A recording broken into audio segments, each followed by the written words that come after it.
The Sinister Secrets of Blackthorn Manor. Chapter 1: The Arrival. The Blackthorn family moved into their new home on a chilly autumn day. The manor, an imposing Gothic mansion, loomed over the surrounding forest, casting long shadows that seemed to stretch out and grasp at the earth like skeletal fingers. It had stood abandoned for decades, its darkened windows like the hollow eyes of a skull. Despite its eerie appearance, the Blackthorns were excited about their new start. Edward Blackthorn, the patriarch, had inherited the manor from a distant relative he had never met. He moved in with his wife, Margaret, their 3 children, Lily, Thomas, and Sarah, and Margaret's elderly mother, Edith. The children were initially apprehensive about their new home, but the promise of adventure in such a grand and mysterious place soon won them over. Chapter 2: Unsettling Discoveries. From the moment they set foot in Blackthorn Manor, strange occurrences began to unfold. The grand entrance hall was lined with portraits of stern-faced ancestors whose eyes seemed to follow the family as they moved about. The air inside the manor was cold and still, despite the roaring fire Edward lit in the massive stone hearth. The first night, Lily, the youngest, was awakened by whispers. She sat up in her bed, straining to hear, but the voices faded into the night. She dismissed it as her imagination and went back to sleep. The next morning, while exploring the manor, Sarah stumbled upon a hidden door behind an old tapestry in the library. Curious, she pried it open to reveal a narrow staircase descending into darkness. She called her brother, Thomas, and together they ventured down the creaking steps. At the bottom, they found a small, dimly lit room filled with ancient books and strange artifacts. A sense of unease washed over them, and they hurried back upstairs, deciding to keep their discovery a secret. Chapter 3: The Portrait's Eyes. As days passed, the feeling of being watched grew stronger. Margaret often caught herself glancing over her shoulder, certain she had seen movement out of the corner of her eye. Edith, who had taken to spending her days in a rocking chair by the window, claimed to hear footsteps in the attic at night. One evening, while dusting the portraits in the entrance hall, Margaret noticed something peculiar. The eyes of one of the ancestors, a grim-looking woman in a dark dress, seemed more lifelike than the rest. She shuddered and quickly moved on, but the feeling of being watched lingered. Chapter 4: Unseen Hands. The Blackthorn children were playing hide-and-seek one rainy afternoon when Lily chose a small, dark closet under the stairs as her hiding spot. She crouched inside, listening to the sound of her siblings' footsteps echoing through the house. Suddenly, she felt a cold hand brush against her arm. She screamed and bolted out of the closet, nearly colliding with Thomas, who was coming to find her. "What happened?"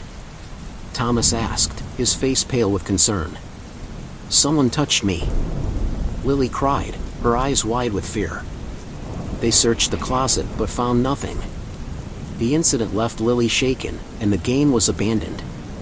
Chapter 5: The Mirror's Reflection. One night, as Margaret prepared for bed, she noticed something strange in the antique mirror hanging on the bedroom wall. Her reflection seemed distorted, as if the glass were warping. She stepped closer, reaching out to touch the surface, and gasped as her reflection smiled back at her, an eerie, unnatural smile. Margaret stumbled back, clutching her chest, and called for Edward.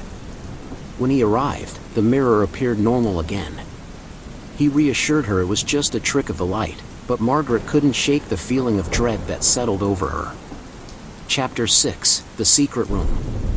Intrigued by their earlier discovery, Sarah and Thomas decided to explore the hidden room again. This time, they brought a flashlight. They carefully examined the books and artifacts, noting that many of them seemed to be related to dark rituals and the occult. In the center of the room, they found a large, ornate book bound in leather. It was filled with strange symbols and incantations. As Sarah flipped through the pages, she felt a sudden chill, and the air around them grew heavy. They decided to take the book to their father, hoping he could make sense of it. Chapter 7: The Past Revealed. Edward examined the book, his expression growing more serious with each page he turned. He recognized some of the symbols from his studies in ancient history. The book appeared to be a grimoire, a collection of magical knowledge and rituals. As he delved deeper into the text, he discovered that the manor had once belonged to a cult that practiced dark magic. The cult had vanished under mysterious circumstances, leaving the house abandoned. The more Edward read, the more he realized that the strange occurrences they had been experiencing were connected to the sinister history of Blackthorn Manor.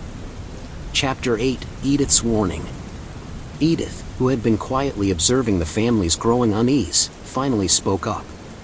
She revealed that she had once heard rumors about the manor and its dark past.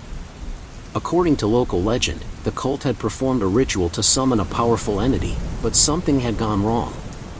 The entity had become trapped in the manor, feeding on the fear and despair of those who lived there.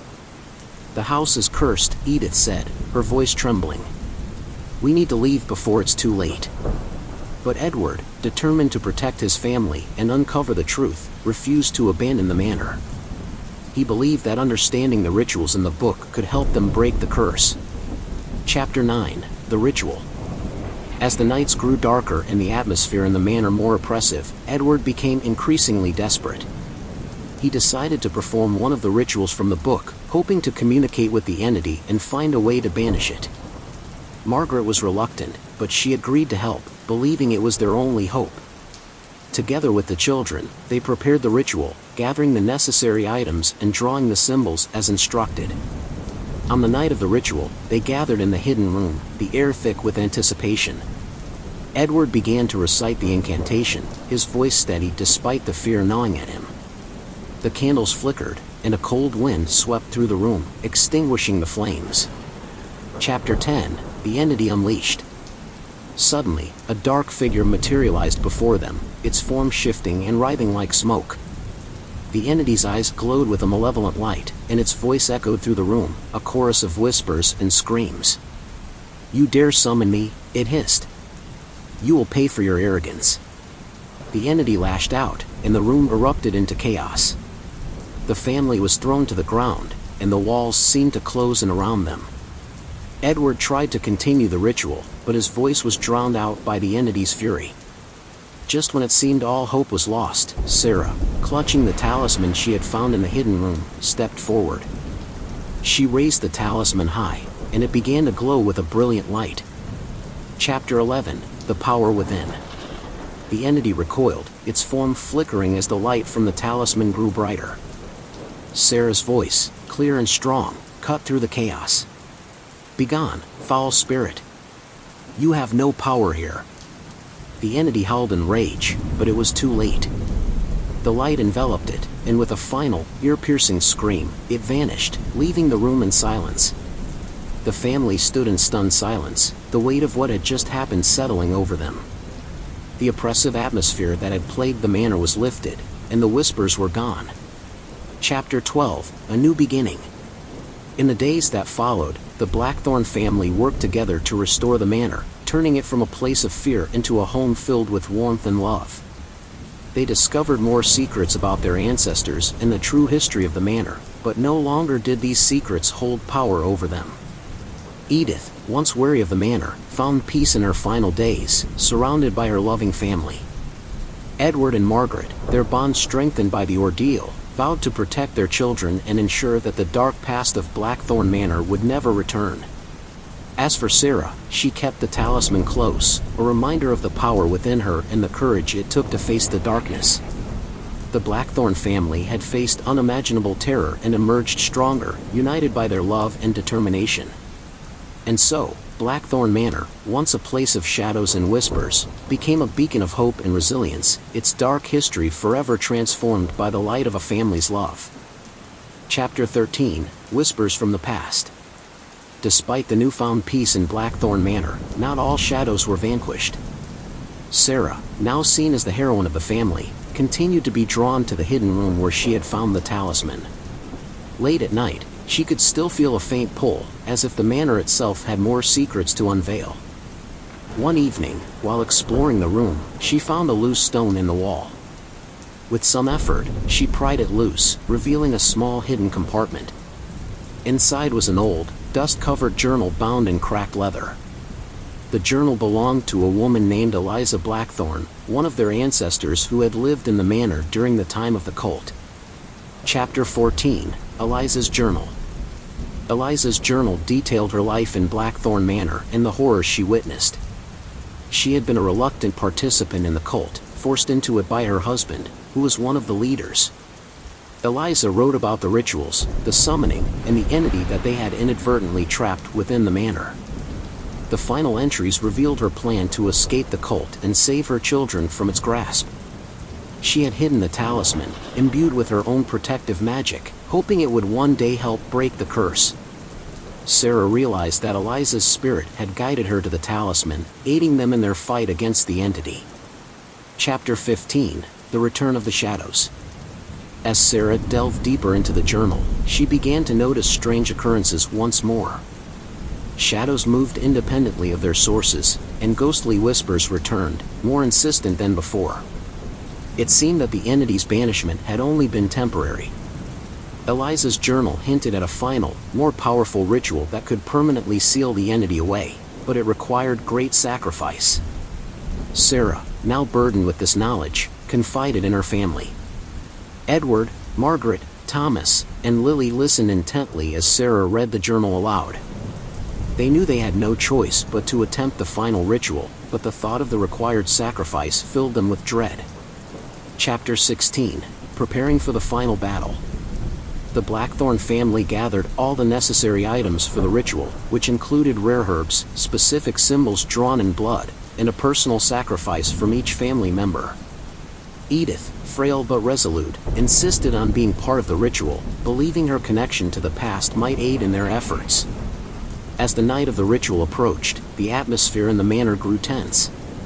The oppressive feeling returned, stronger than ever, and the entity made its presence known, lashing out at the family with increasing ferocity. They knew this was their last chance to rid the manor of the curse forever. Chapter 17: The Ritual Begins. On the night of the ritual, the family gathered in the hidden room. They drew the symbols as instructed by Eliza's journal, each of them contributing a drop of their blood to complete the circle. The air grew cold, and the candles flickered as if caught in a strong wind.